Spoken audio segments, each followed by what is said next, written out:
Road బాగాలా, లేకపోతే ఇట్టే వచ్చేద్దాం. కానీ రోడ్డు చూడు ఎలా ఉందో. అది దగ్గర అంటే వెళ్ళేటప్పుడు అటు వెళ్ళిపోవచ్చు. కావాలి అక్కడి నుంచి కావాలి 15 కిలోమీటర్లు 20 కిలోమీటర్లు ఉంటుంది. కరెక్ట్గా 20 నిమిషాల్లో వెళ్ళిపోతాం కావాలకి. అటు నుంచి నెల్లూరుకి 1 గంట. అంటే ఇది కూడా అదే టైం పడుతుందిలేండి. ఎందుకంటే ఈ గుంతలని స్పీడ్ వెళ్ళిపోవచ్చు. ఎందుకంటే హైవే కదా అది, చాలా స్పీడ్గా వెళ్ళొచ్చు ఆడ. ఈ గుంతలు ఆపుకుంటా ఇక్కడ 2-3 గంటలు పెట్టేదేదో ఆడ వెళ్ళిపోతాం ఇంటికి కూడా మంచిగా సరదాగా.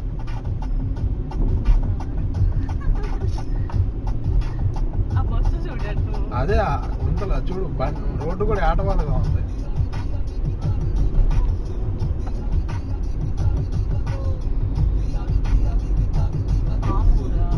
పాము కలిగిరి పాము.